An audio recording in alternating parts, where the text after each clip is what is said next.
show is sponsored by HiveMind CRM. It is more than just a CRM.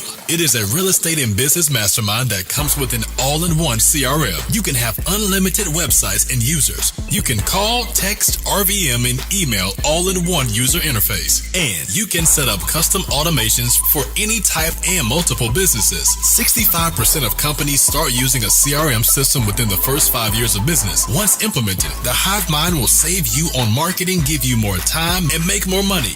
One of our users had his first $100,000 month using our system in June. We want to see you automate and accelerate your business. Text us at 210-972-1842 for future meetings and, of course, to get our $1 course on how to make more than 6 figures on one land deal. You can schedule your free demo today at HiveMindCRM.io.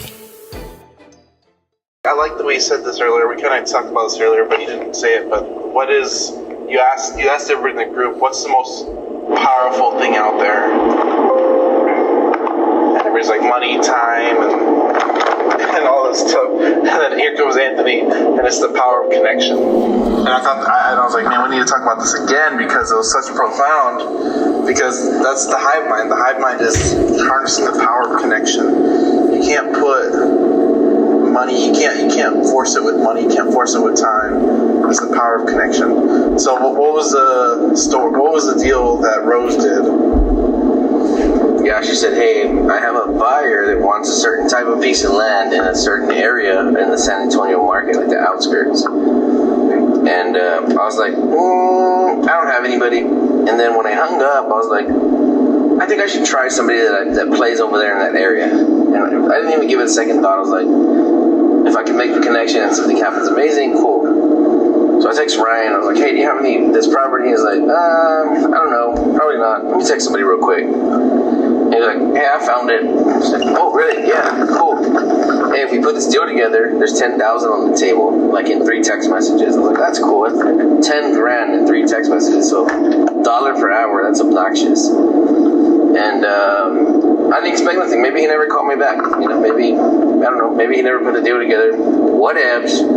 I just did my outreach. And he calls back. He said, hey, we have the property. We can make the connection. There's 10 G's. I was like, okay, but there's 3 of us, right? We're not going to break up 10 G's 3 ways. I was like, can we do one more $5,000 note? Is there a different way to repay the $5,000? And Ryan's like, why don't you just ask the buyer to put down an additional $5,000 so you can skip the note, you can skip the creative. I was like, that's an amazing idea, as simple as it was. So I called Rose back and I was like, hey, can he pay $5,000 extra down? He called me back, yeah, he's good. I text Ryan, he's like, okay, cool, all right, done. He's like, have your person call my person so we can go back to making some money. All right, goodbye. And then they call me, I got a check for you. I was like, what the hell just happened? Like, what? This was like in a span of like 7 to 10 days or less. It was like very random. A handful of text messages, like 1 phone call or 2 phone calls, and then somebody sent me a pretty cool check. I was like, what the heck? All right, this is a good game. Power of connection, speed of connection. Yeah. And it's crazy as it sounds. That's not the person that happened. I think we had this crazy story come out. I think it was like less than 6 months into the hive mind. Mike Novak, he gets he has a deal in Wisconsin, and he finds a buyer for it, and the buyer's like, you have to talk to my agent. I'm not going to let you do the deal unless you talk to my agent. So he ends up talking to the agent. The agent's like, oh yeah, that's really cool. Kind of like, what else do you do? Where else are you buying land? And Mike Novak buys land in like 15, 20 different states. So he's like kind of telling him. So the agent's doing this thing, networking and working with a legit buyer and seller that buys and sells a lot of lots. And the agent's like, hey, are you Mike from HiveMind? And he's like, yeah. He's like, oh, I'm Louie from HiveMind too. Can I see your credentials? Yeah, they're both from HiveMind.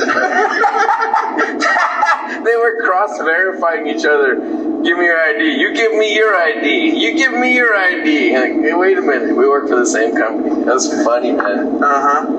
It's crazy. And like, as crazy as that seems, like I said, we weren't like nowhere but had the numbers that we do now, and the connections are crossing across 1,000 miles in a ridiculous way like that in 6 months. Oh man, I think this always points me back to the simple fact that, like, I know there's other people doing bigger numbers and cooler deals, and they wear the right shade of pants, and they like have the right amount of high water versus leather shoes. But over here in Texas, meanwhile in Texas, I just love the people that we're already doing deals with. We forgot about the other one, Matt Rogers. So Matt Rogers comes in. He's a investor out of LA. He's a virtual land investor. He invests in Florida. So he's like, I want to try HiveMind. I want to learn how to text. So he's like, Daniel, teach me how to text. I hate technology. I hate all this stuff. Just teach me how to text. I'll figure the rest out. I've been doing a bunch of deals. I'll figure it out. So I teach him how to do a text. He gets a contract in 4 days. What does he do? Takes it to the HiveMind. Hey, who's in Florida that can help me dispo this lot? Oh, he actually used the system. He used the system and and the network of the HiveMind to do the deal. Who's he get a hold of? DeAndre Anderson. What? So DeAndre Anderson has a buyer. They close the deal out. They both make $7,000 in 21 days. And it's just the software. No. They made 21,000 in 7 minutes. Oh yeah, there you go. Because he already knew where to place it, where to disposition that lead. Mm-hmm. So it's knowing where to put it, putting your right energy in the right places. That way, you're actually not using all the resources of your time. And if you can find a way to do that infinitely, what's that per hour? Right. So the power of connection.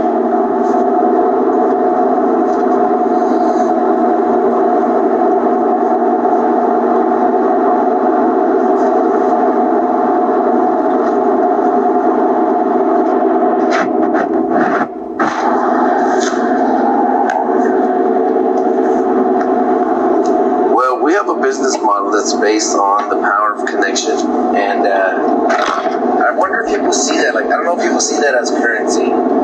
So let's make it like into a more practical scenario or a more practical imagining that can say, okay, now I understand how wealth or energy or electricity is distributed. So today I looked at a property with Evan Price, and it's several hundred acres, like 500-600 acres south of San Antonio, and it's by a power station.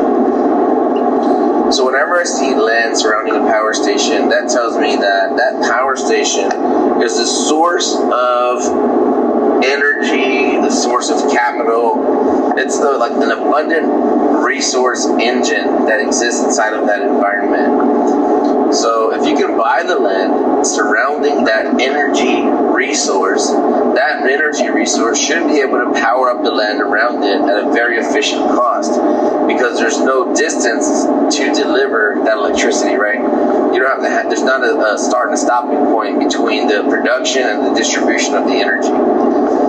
So I really like this piece of land. I think that you can do a solar farm there, but if you did a neighborhood or a hotel or any type of entity that needs an infinite amount of energy or a very high amount of electricity, I think it's either giving or taking too, because either something can give it or something can take it, but it's a way to distribute it.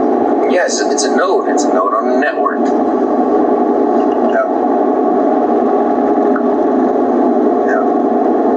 What's a human being that is redistributing the information to other nodes, to other people? It's just another form of connection. I mean, you think of like a Jenga block. You connect the blocks together, or the not Jenga block, but the Lego block. There you go. They interlock with each other and create anything, whatever your imagination desires. So that power station, right, where we can do like a solar farm next to it, next to that big landmass. It could be the same thing as a human being, right? Whatever information or electricity or energy is passing through that individual node, the more energy that you can pass through that node, that person, the more people you can affect around you. So like, let's say generating wealth. Let's say wealth is the currency, wealth is electricity. The more wealth that you hold and the faster rate that you can generate it, then the more abundantly you can distribute it to your network. Yeah.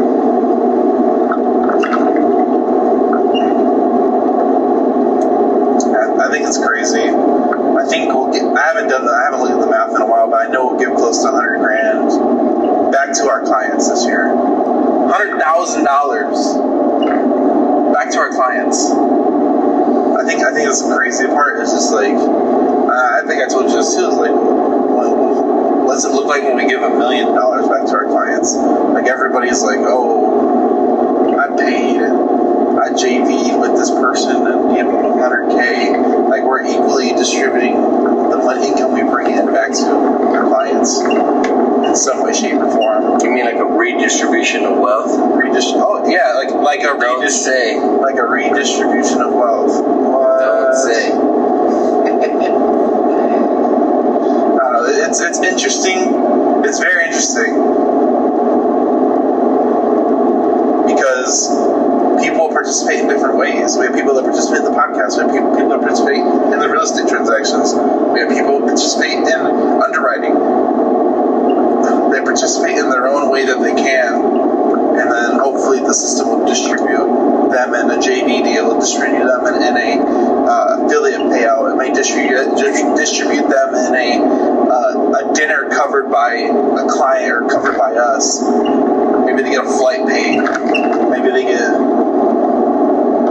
a cruise giveaway. You know, there's just something that's passed out and passed around just because something as good is happening around the hive mind.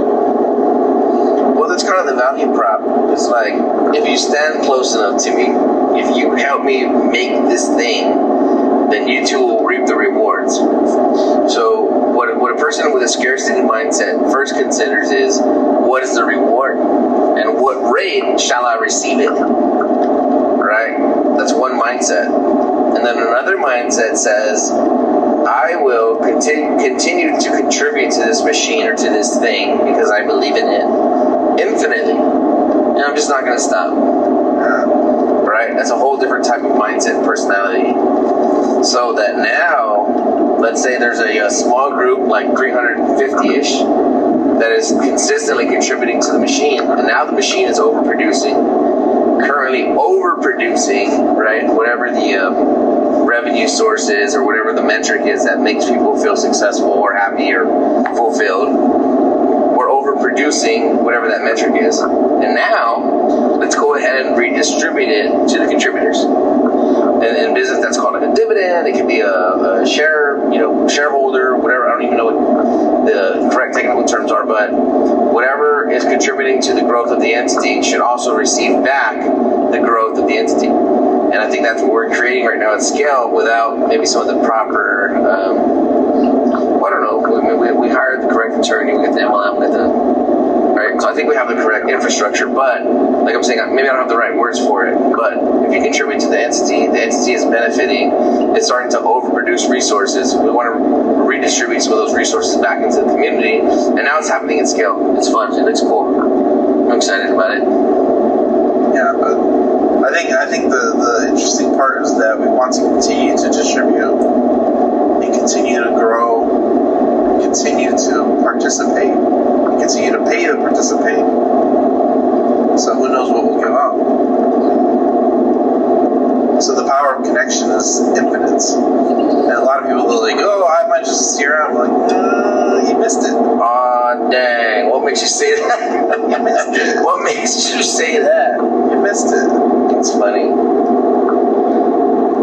And like I said, I feel bad for the people that leave and depart, but some people have to leave and depart before we get the people that actually do what we're supposed to do. And make the things that's supposed to make happen.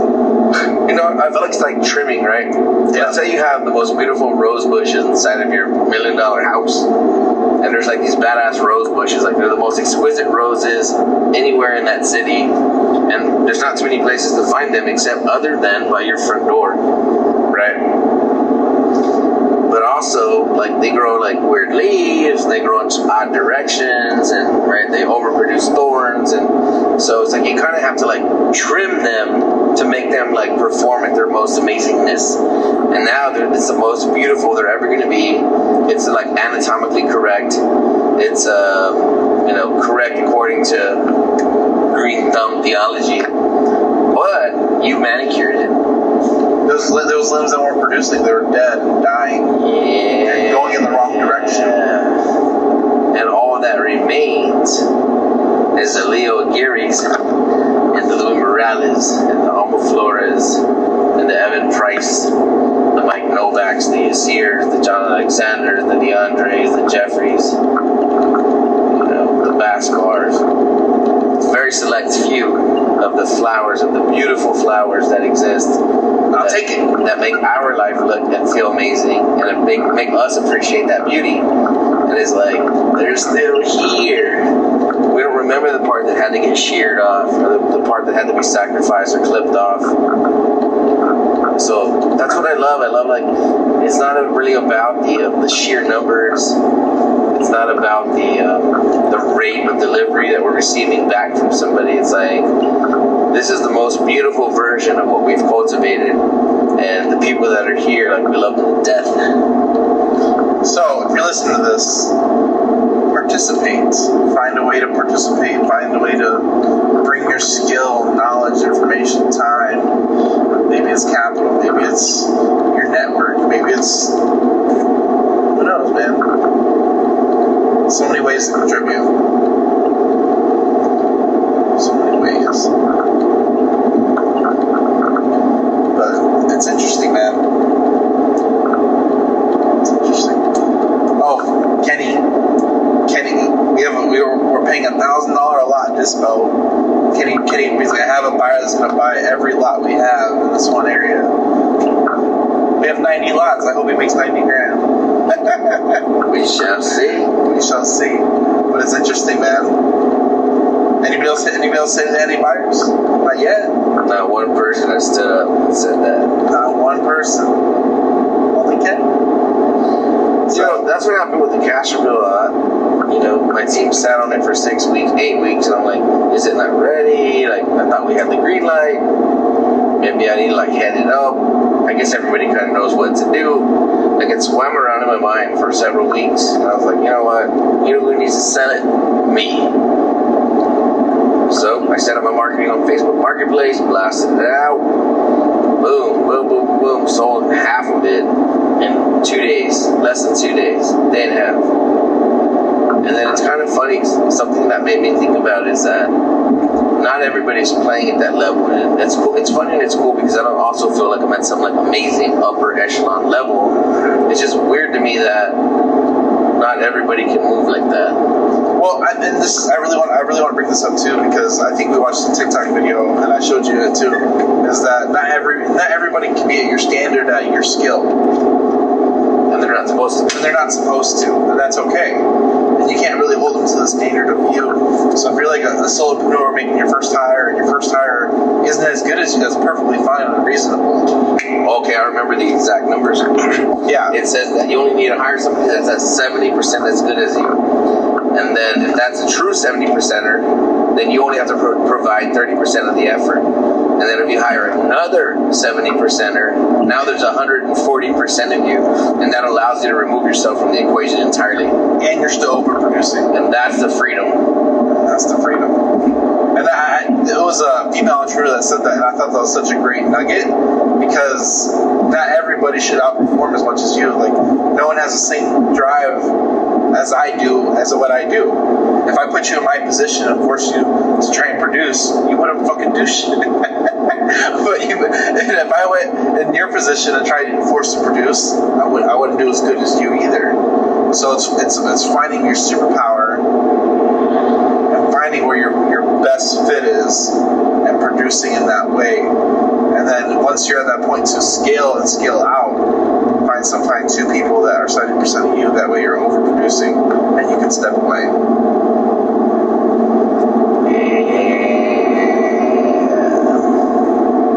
That was such a good nugget, man. I like TikTok because, like, I'm not on dancing TikTok to sell my products. I do. I'm on the business side of TikTok. I don't know what your TikTok is doing, but mine's shaking some nalga.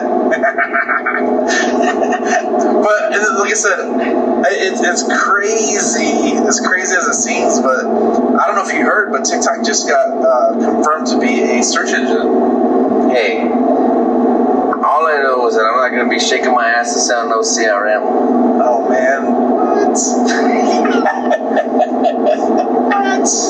That's crazy. No, but TikTok is now a certified search engine. So imagine the possibilities. So as soon as I saw that, Prince Donald posted that TikTok's officially a search engine. You know, the first thing I did? I said to my team, hey, make sure our bios and our messages under our videos are direct to what the video stands for, because if people are searching for that content, I want them to find it. Start indexing shit. Exactly. Ooh.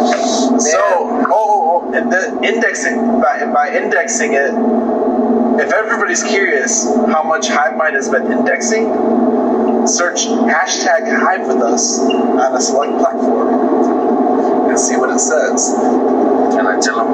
Oh yeah, you can tell them. So I remember trying to post Hive with us, hashtag Hive with us, fewer than 100, posts. And then it said like fewer than 1,000 posts, like on Instagram, I think I remember the most. And today it says greater than 5,000 posts. I'm like, who in the hell hashtagged Hive with us 5,000 plus times? Like, that's pretty cool.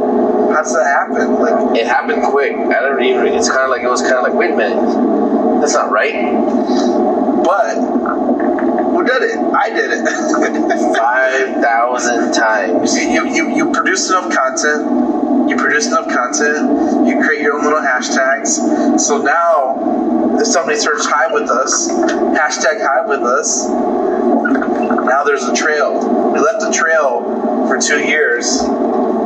We left it on breadcrumbs that anybody can find us. Okay, all right. You want to get heavy? All right, let's get heavy. So I got a 15-year marketing background. I have a marketer's brain. Something's really, really wrong with me. So when I see other companies and other businesses that are trying to do marketing, I'm like, man, they understand it at such a base elementary level. It's kind of funny. It's kind of cute. It's cool. I love it. I'm not hating on anybody. If you're trying to do marketing, you're already like my fan. I'm your best number one fan favorite. Because we get it. Yeah, I get what you're trying to do, and I love you for it. I'm not trying to clown. What I'm saying is that if you think about something in terms of, let's say, SEO, the only reason people that can imagine SEO as a viable strategy is because they already have a website. And now your website is based on keywords and videos, right? And also words now, right? Verbal words that are on your videos that are listed on your website, so that the spider bots that work for Google and everybody else recognize that you're an authority in a particular field because you mention certain topics, words, and other things more than other individuals. Therefore, you're ranking for that field. But one thing people are not considering is that your life is also a website. Your online personality is also a site. So whatever you talk about online, whatever you do online, however you brand yourself online, is all becoming organic search traffic for yourself. So every time you do an activity, you mention something, you talk about something, you participate in a podcast, you go to an event, you check in, all that is becoming part of your personal SEO. It has nothing to do with your business or your website. Yep. And that's marketing at the grandest scale. So, I had lunch with Ruben Mata last week. And Ruben Mata, we did an episode with him like 2-3 months ago. And he's like, I need to do another podcast with you. And I'm like, oh, why? And like, we can bring back guests again. I'm like, oh, when do you want to do it? He's like, I want to do another podcast with you because you guys continue to use my content and push it out there over and over again. And that helps my brand. Woo! So he appreciates the exchange of value that we provided to him by him hopping on our podcast, because we use that that data and that SEO and that content. Help them respin it. And help them respin it to reach more people. And it just sits there over and over again. Man, hilarious, dude. I love how somebody would be like, hey, if I come on your podcast, I need you to receive something for my time or my energy, like, because I'm sharing my ever so finite, limited time with you. I want compensation. And then you take a Ruben Mata, and he's just chill, laughing, funny, cool-ass podcast. And he's like, oh, shit, these guys spun my content. I see the value in that. Hey, can we get some more of that? Yeah. Thank you. Can I do it again? Now he wants to share his information with us again. He wants to share his time with us again, so that we can further benefit each other. That's not even the reason, right? But he's like, hey, last time I gave these guys something, they way massively over compensated me for my time, and now I want to give them more of my time. Because I know they'll appreciate it and do what they will with it. And we're about to splice it up and give it back 800 times at our expense, because we know that it's mutually beneficial. That's cool, man. I really love that. Like I said, like, oh man, the friends that we already have are out of this freaking world. Why do we deserve this? So for everybody out there that wants to build a brand and authority, me and Anthony tell you to do a podcast. And like I said, we're doing this podcast. We're driving right now. We're driving right now again. And like I said, we could have been listening to music, or we could have been talking and wasting this time. But now what we're doing is Mamma mia. we're recording it, and now it's evergreen. It's evergreen. And if you find value from it, 10,000 other people can find value from it. And it's there forever. So like a lot of the gurus, they talk about, and I made a joke about it recently too. I was like, I'm Googleable. And it's not that I'm capping. It's just I've done so much content online that I produced and released myself that I'm Googleable. It's funny. Sometimes Daniel sees things that I don't see, right? I think I'm like a marketing Jesus. And then Daniel would tell me something, and I'm like, yeah, he kind of don't know what he's talking about, but he's good. I get it. And then he's like, hey, next time somebody asks for your contact information or your phone number, he's like, just say Google me. And I'm like, that's kind of stupid. And then one time this customer was trying to sell us some land. He was trying to check me. He's like, how do I know who you are? How do I know who you are? And he was like, I was getting frustrated, so I like wanted to have like a bad retaliation in my response. And I was like, just Google me, bruh. And then the guy, like 3 weeks later, he ghosts me. He never talked back. And I'm like, okay, he must have seen one of my YouTube videos. He must have like listened to something where he thought like, hey, I don't like this arrogant prick. I'm never gonna sell to him. But no, like 3 weeks later, he messages. He's like, here's the address to the land, here's everything. He's like, send me everything I asked him for 3 weeks ago. When he was good and ready, after he Googled me, after he saw my YouTube videos, I thought maybe that might hurt my credibility, like wholesaler or whatever. No, he saw it, he's like, okay, I like this guy, I trust this guy, he's good, boom, he sent me his stuff. So, yeah, it's like you gotta do SEO on yourself to build credibility and trust into the environment, and it'll pay dividends forever. So now, if I go back and I count backwards now, maybe 3, 4, 5 times, maybe 6 times, where people have like waited to talk to me or waited for something to go look me up online on Google, YouTube, wherever they might find me, and they decided that they want to go ahead and move forward and doing business with me. That's huge, bro. I don't have to tell you how cool I am or how honest or how trustworthy I am. Go look it up, and then you tell me what you think. And now they're coming back every single time. And like it's not being cocky or facetious or whatever, capping or whatever. It's a literal benefit. You can find out who I am online. I don't need to explain nothing. That literal Google, being Googleable interchanges into dollar signs. And you think it's going to stop tomorrow? I keep seeing it every day now. It's only going to get worse. How do I know if you're a scammer? I don't know. Go look me up online. If you decide I'm a scammer, never call me again. And then they call back and they're like, can we do the deal? Yeah, sure, why not? And then they're like, oh, what number did I call? Oh, it's the same number he called me from. It's the same number he called me from. So like having that ability to be evergreen, it's a blessing and a curse. But if you can monetize it and stay ahead of it, you can monetize that thing forever. So like me and Anthony we've been on YouTube for a year and a half, and like I said, we've been creating content and a lot of content for the podcast. So now it's reaping benefits that it's not going to stop. It's only going to get more and more and more and more and more. So if you're really trying to create an online presence, produce content, release it, and wait.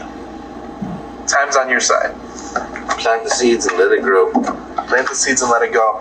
And I'll finish the episode right here because I think we're done driving. But I went to an event in February in Jacksonville, and the speaker was trying to show how high and mighty his branding was from the stage, and he's like, "Who here has the best? Who thinks your marketing is 50% better than others?" And half people stood up. Who thinks your marketing 70% better than others? And like everybody sat down. Who thinks your marketing's 80% others? So he got up to like 90%, and there was like 4 or 5 people standing, and I was standing, and he wanted to like make an example of me. I can tell. So he's like, "Hey, why do you think your branding is better than others? Like, what's the difference between you and everybody else?" And I'm like, "The only difference you have against mine is time." I don't know if anybody caught that, but it's like the seed has already been planted. The seed of greatness has already been planted. There's no other edits that we need to make to that seed. And I'm continuing to plant more and more and more and more. So that time is on my side. This is what makes us feel like, and I wish this did not sound like it comes from a place of arrogance, but this is what makes us love the hive mind more than anything, is that the seed has already been planted. There's no more edits that I have to make, and that's not coming from a place of arrogance. It's coming from a place of like very like practical timeline, factual event. And if you follow and you emulate what the hive mind teaches, it's like we're not playing to be one of the best competitors in the marketplace. The strategies that we're using are dominant strategies that will completely like take over and disrupt industries, disrupt marketplaces. And then, like I said, if you take that personally and you take that like, hey, these guys think, they're coming from a place of pure arrogance, then it's only going to hurt you. But if you apply it blindly and you say, hey, I'm just going to just do whatever the instructions say, you eventually will build a very, very, very big house. You will build a skyscraper. So I have one more thing, because I actually enjoy podcasting now. So I had a guest come on the podcast, and he's like, I asked him like, why do you do podcasts? And he's like, I want to be the brand authority in my one city. I'm like, all right, I can help you with that. So we did the podcast, and I can't remember his name right now off the top of my head, but he's out of New Orleans. So I'm like, New Orleans house buyer, and his name, and that's the name of the episode, because I understood and I appreciate the exchange of value that he provided to my podcast. So I'm going to exchange and reciprocate it back to him, that I hope he gets deals for the next 10 years. Because that's priceless. Guys, if you don't like our real estate strategy, if you hate land, if you hate the hive mind, if you hate me and Daniel, if you hate Mexicans, please pay attention to what's happening with the marketing.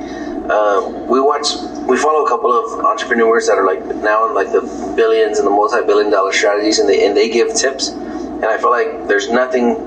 We have not excluded anything from their teachings, and we didn't even learn it from them. It's already been happening. Please try these strategies, and something crazy will happen in your business. And the funny thing about that is like we're learning the strategies, and like, oh, we've been doing that for like 6 months. That too. We've been doing that for like a year. That too. Okay, this solidifies that we're doing the right thing. Yeah. So if you hate everything else about our business model and you only apply one thing, please apply the marketing strategies, or try to like see and feel what they might be like, what the marketing strategies are, and it will change your business. It's going to change your life. I promise. There you go. Hey guys, if you enjoyed this episode, please check us out on milliondollarmastermind.com. Check us out on Wholesaling $1 Million Land Deals on Facebook. We'd love to see you guys. Check us out on YouTube, Twitter, Spotify, every other channel out there. Thanks guys. Thanks for watching. Thanks for listening.